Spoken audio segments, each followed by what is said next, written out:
सफ़ेद परिंदे गुलाबी क्यों हो जाते हैं, ययाति और देवयानी का प्रेम, माँ शाकंभरी का वरदान और शुक्राचार्य का अभिशाप, इन सब से पर्दा उठाने जा रहा है चैनल ट्रैवल विद नरेंद्र आनंद। कला, संस्कृति और इतिहास की कहानियों की खोज में कैमरा लेकर निकल पड़ता हूँ। इमारतों, शहरों, पर्यटकों से बतियाते हुए आपके लिए लाता हूँ कोई रोमांचक, मनोरंजक और ज्ञानवर्धक व्लॉग। ट्रैवल विद नरेंद्र आनंद के चाहने वालों, हमारे साथ हैं मैनेजर विनोद चिमीना। आइए इनसे जानते हैं 90 किलोमीटर स्क्वायर में फैली सांबर झील की कहानी और यहाँ क्या हैं पर्यटन की संभावनाएं। है अभी तक नॉन थी सिर्फ और सिर्फ शॉर्ट प्रोडक्शन के लिए, सिर्फ नमक बनने के लिए नॉन थी। अब ये इंडिया का न्यू टूरिस्ट पॉइंट डेवलप हुआ है। कई देशों से पक्षी आते हैं, कई तरह के अप्रॉक्स 60-70 तरह के बर्ड्स आते हैं, जो मोस्टली साइबेरियन है वो आते हैं जुलाई अगस्त में। हाँ। और मार्च अप्रैल में मूव करते हैं। तो ये इंडिया का लार्जेस्ट ब्रीडिंग पॉइंट है।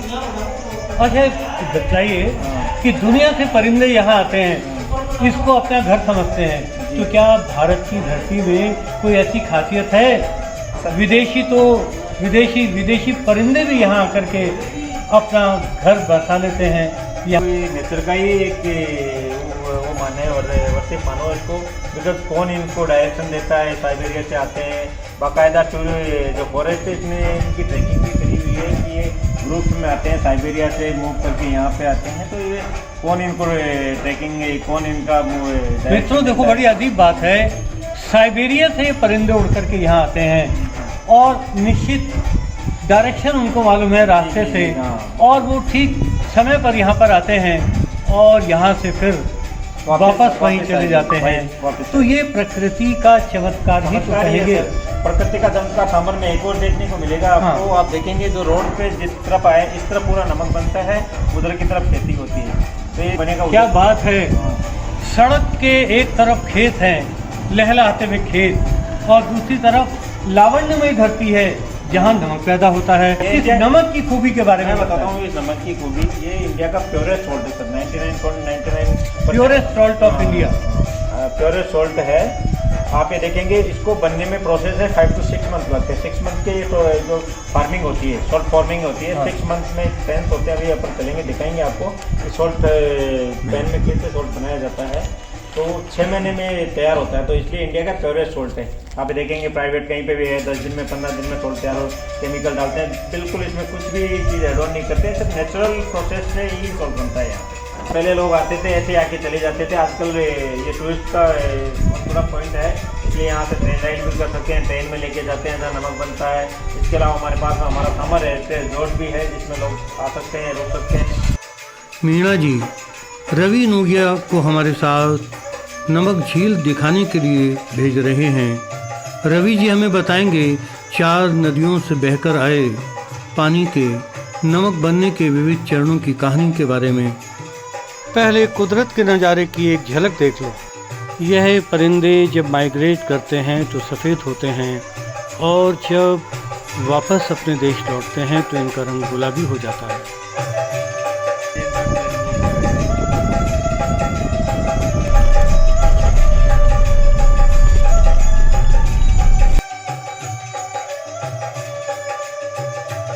Lake dam area 90 kilometre square में फैला हुआ है। यह 3 जिलों को कवर करता है, अजमेर, जयपुर और नागौर। लेक का मान 0.9 pH है। लेक में गहराई कहीं भी नहीं है। 90 किलोमीटर स्क्वायर में हम वॉक कर सकते हैं। इस क्षेत्र में कई पौराणिक कहानियों की गूंज भी सुनाई पड़ती है। महाभारत के अनुसार असुर राजा वृषपर्वा और गुरु शुक्राचार्य यहीं निवास करते थे। देवयानी और ययाति का विवाह यहीं संपन्न हुआ था। वचन तोड़ने के कारण शुक्राचार्य ने श्राप देकर ययाति का यौवन छीनकर उसे जरावस्था प्रदान की थी। यहीं चौहानों की रक्षिका माँ शाकंभरी ने अतुल संपदा का वरदान दिया था और जब यही संपदा झगड़े का कारण बन गई तो चांदी को नमक में बदल दिया। पौराणिक कहानियों के पन्ने पलटने के बाद रवि जी से जाने कि नमक बनने की प्रक्रिया क्या है।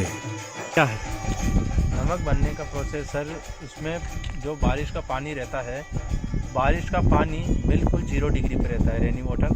तो इसी पानी को क्यारियों के अंदर डालने से पहले पानी को रोटेट किया जाता है। रोटेट इसलिए किया जाता है कि जो ये बारिश का पानी रहता है, जो मीठा पानी रहता है, तो मीठे पानी को इस ज़मीन के अंदर रोटेट किया जाता है। यहाँ पे ये ज़मीन ही पूरी लवणीय ज़मीन है। पानी को पंपों के जरिए जितनी बार अपन पानी को रोटेट करते जाएंगे, वो पानी उतना ही pH वैल्यू बढ़ेगी और पानी खारा होता जाएगा। जी सर। उसके बाद में वो नमक का प्रोसेस है, वो आपको बहुत जल्दी आपको सॉल्ट प्रोडक्शन पे दिखाएंगे सर।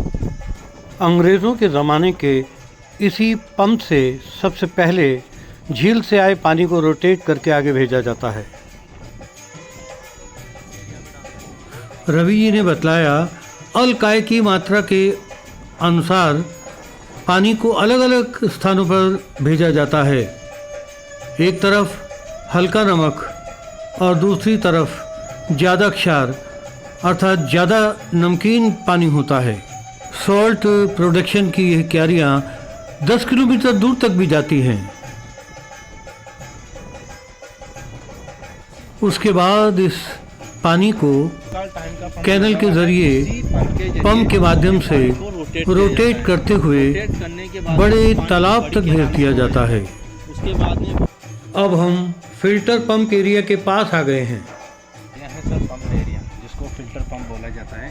इस पंप का मेन मुख्य कार्य है पानी को रोटेट करना और कैनाल से एक कैनाल से दूसरी कैनाल में डालना, और इसी पंप के जरिए सारी क्यारियों में पानी डाला जाता है। और यह पंप ब्रिटिश काल का टाइम का ही लगा हुआ है। करीबन 170 ईयर से ज़्यादा इसको हो चुके हैं। आइए बताते हैं ये पंप कैसे क्या वर्क करता है और कैसे पानी को रोटेट करता है, कहाँ से पानी कैसे लेता है। यह पंप क्या है जी, पहले तो हैंडल से चलता था, जो कि ब्रिटिश लोग 5 लोग मिलके इसको यहाँ से, जो आप ये सर्किल देख रहे हो, यहाँ से इसको घुमाया करते थे। घुमाने के बाद में फिर जो सामने ये विंडो दिख रही है, इसी विंडो के सामने कैनाल बनी हुई है। इसी कैनाल से ये पानी को लेके और आगे डाउन कैनाल में पानी को छोड़ता है। आइए कैसे कि वो पानी को छोड़ता है, कैसे पानी को उठाता है। चलिए सर। समय के बदलते अनुरूप फिर उसके बाद में यह मोटर लगा दी गई है। बाकी पहले तो यह हैंडल से ही चलता था, जो कि ब्रिटिश लोग इसको चलाया करते थे। इसी कैनाल से जो मेन लेक का पानी है, ये पूरे पानी को ये पंप उठाता है। उठाने के बाद में ये पूरा रेनी वाटर है, ये 0 डिग्री का पानी है सर। तो यहाँ से ये पानी को उठा के ये अप कैनाल बनी हुई है और ये डाउन कैनाल बनी हुई है। तो यहाँ से ये पानी को इस डाउन कैनाल में रोटेट करता है। पानी को यहाँ से लिया, यह पानी मेन लेक का पानी है सर। जो वहाँ की जो मेन लेक है, पूरे 25 किलोमीटर की लेक फैली हुई है उधर का पार्ट। इस पूरे पानी को ये लेके इस डाउन कैनाल में छोड़ता है। इसी डाउन कैनाल के जरिए फिर पानी को रोटेट किया जाता है। रोटेट करने के आफ्टर में फिर पानी को बड़ी कैनाल के अंदर छोड़ा जाता है। बाद में अब जो सोल्ट मेकिंग की जो सबसे पहली स्टेप है, वो यहाँ से शुरुआत होती है। इस एक भाग को अपन क्यारी बोल सकते हैं। तो सबसे पहले मेन लेक का पानी लिया, पानी को रोटेशन किया। रोटेशन करने के आफ्टर में पानी को कैनाल में डाला। कैनाल में डालने के बाद में फिर पानी का मुख्य काम, पहले जो सबसे सॉल्ट मेकिंग की स्टेप है, पानी को इस क्यार के अंदर डाला जाता है। फिर पानी को कुछ दिन इस क्यार के अंदर रखेंगे। फिर जैसे जैसे धूप पड़ेगी, पानी का वाष्पीकरण उड़ेगा, तो पानी का pH नापा जाता है। इससे यहाँ से मीटर लेंगे तो पानी का pH नापा जाता है। pH नापने के आफ्टर में जब पानी की pH वैल्यू 3-5 पे आने के बाद में फिर पानी को नेक्स्ट क्यारी में ट्रांसफ़र करते हैं। ट्रांसफ़र करने के लिए सब क्यारियों के अलग अलग गेट बनाए हुए हैं, जो कि आप आसानी से देख पा रहे होंगे। 3 गेट। तो फिर वहाँ पे कुछ दिन रखेंगे पानी को। फिर पानी और धूप पड़ेगी, वाष्पीकरण निकलेगा। उसके बाद में फिर पानी का टेम्परेचर नापेंगे। उसके बाद में फिर पानी को नेक्स्ट क्यारी में। तो ये प्रोसेस क्या है कि 5-6 क्यारियों में ट्रांजैक्शन होती रहती है। ट्रांजैक्शन होने के आफ्टर में जब फिर जो फाइनल स्टेप होती है, वो 25 से 28 डिग्री तक आ जाती है। उसी के बाद में फिर फाइनल स्टेप में जाने के बाद जैसे ही धूप पड़ती है, तो पानी के ऊपर एक वाइट कलर की एक लहर आती है।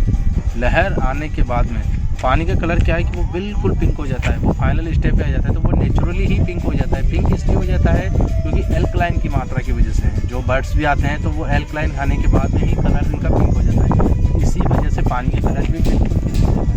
पिंक होने के बाद में फिर जैसे धूप पड़ती है तो पानी के ऊपर लहर आती है, तो उस लहर को क्या करते हैं, वर्कर्स पानी के अंदर जाते हैं और एक लकड़ी का पट्टा रहता है, उसी पट्टे के जरिए उस परत को तोड़े जाते हैं। जैसे जैसे अपन उस परत को तोड़ेंगे वो नीचे बैठती जाएगी और क्रिस्टल का आकार लेती जाएगी। तो ये प्रोसेस क्या है कि 4 से 6 महीने तक चलती है सर।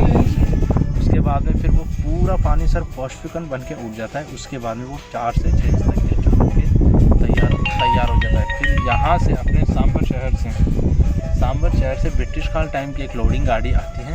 फिर उसी को वर्कर्स के द्वारा किनारे पर लाया जाता है और उसमें नमक लोड करके रिफाइनरी में भेज दिया जाता है। वैसे तो ये पूरी लेक के अंदर 96% पूरी आयोडीन की मात्रा है जी सर। जो इसमें खारेपन की मात्रा है वो 96% है जी सर। आइए आपको दिखाते हैं वो। यह है नमक बनने की प्रक्रिया का अंतिम स्टेज। लाइन की मात्रा ज़्यादा होने की वजह से पानी का कलर बिल्कुल पिंक हो जाता है, जो कि इस पानी की जो मात्रा है पीएच मात्रा है इसकी 25 से 28 डिग्री है। यहीं पे आने के बाद में क्रिस्टल्स बनना तैयार हो जाते हैं। उसके बाद में फिर ये पूरा पानी वाष्पीकरण बन के उठ जाता है और ये पूरा चार्ट बन के तैयार हो जाता है। आइए आपको दिखाते हैं। अभी तो प्रोडक्शन बिल्कुल ये मतलब कि प्रोसेस में है। बाकी मार्च के बाद में आप देख पाएंगे कि यहाँ पे वर्कर्स के द्वारा पूरा ट्रैक पे गाड़ी आएगी ब्रिटिश टाइम की। वर्कर्स के द्वारा इसमें लोड किया जाएगा। लोड करने के आफ्टर में फिर इसको सांभर शहर रिफाइनरी के अंदर भेज दिया जाता है। जी सर, आपको हम देखेंगे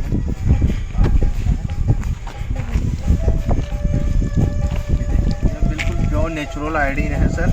इसको अपन यहाँ से उठा के डायरेक्ट खाने में प्रोसेस कर सकते हैं। आप इसको आराम से टेस्ट कर सकते हो सर। ये बिल्कुल प्योर नेचुरल आयोडीन है सर। जी सर, फिर यहाँ से गाड़ी आती है, फिर लोगों के जरिए वर्कर्स के द्वारा इसको लोड करके और रिफाइनरी में भेज दिया जाता है। फिर वहाँ से ये कुछ % आयोडीन की मात्रा मिलाई जाती है। वैसे तो प्योर आयोडीन है ये, लेकिन इसमें कुछ % चेक होके और फिर इसको क्या करते हैं, बड़ी बड़ी कंपनीज वाले डील कर लेते हैं। उसके बाद में फिर वो कई लोग क्या करते हैं कि इसको क्रिस्टल्स खरीदते हैं और कई लोग इसको ग्राइंड किया हुआ खरीदते हैं। उसके बाद में फिर वो अपनी कंपनीज में ले जाके और फिर अपने हिसाब से ब्रांड बना के मार्केट में सेल कर देते हैं। बाकी तो ये पूरी इंडिया में सांभर शहर से 10% सेल होता है। जो ये क्रिस्टल्स नमक है, यह नमक अपने ब्लड प्रेशर और श्वास को कंट्रोल करता है। यह नमक अपने सेहत के लिए बिल्कुल फ़ायदेमंद है। आपके सामने है कुदरत का करिश्मा, यानी कि नमक का क्रिस्टल। एल्कलाइन के कारण सफ़ेद जल गुलाबी हो गया। यहाँ आने वाले lesser flamingo, pintail, common crane, great white pelican आदि परिंदे जब आते हैं तो सफ़ेद होते हैं। एल्कलाइन की मात्रा खाने के बाद पिंक हो जाते हैं।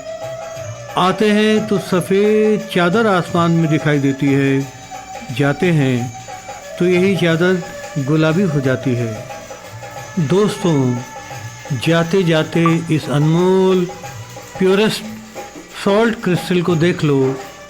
कैमरा और मेरी आवाज़ आपको भी इस वीडियो के माध्यम से सांभर लेक तक ले आई है। यदि वीडियो अच्छा लगा हो तो चैनल को सब्सक्राइब करने में कंजूसी न करें और इस वीडियो को शेयर भी करें। मैं फिर मिलूँगा किसी और रोमांचक और ज्ञानवर्धक वीडियो के साथ।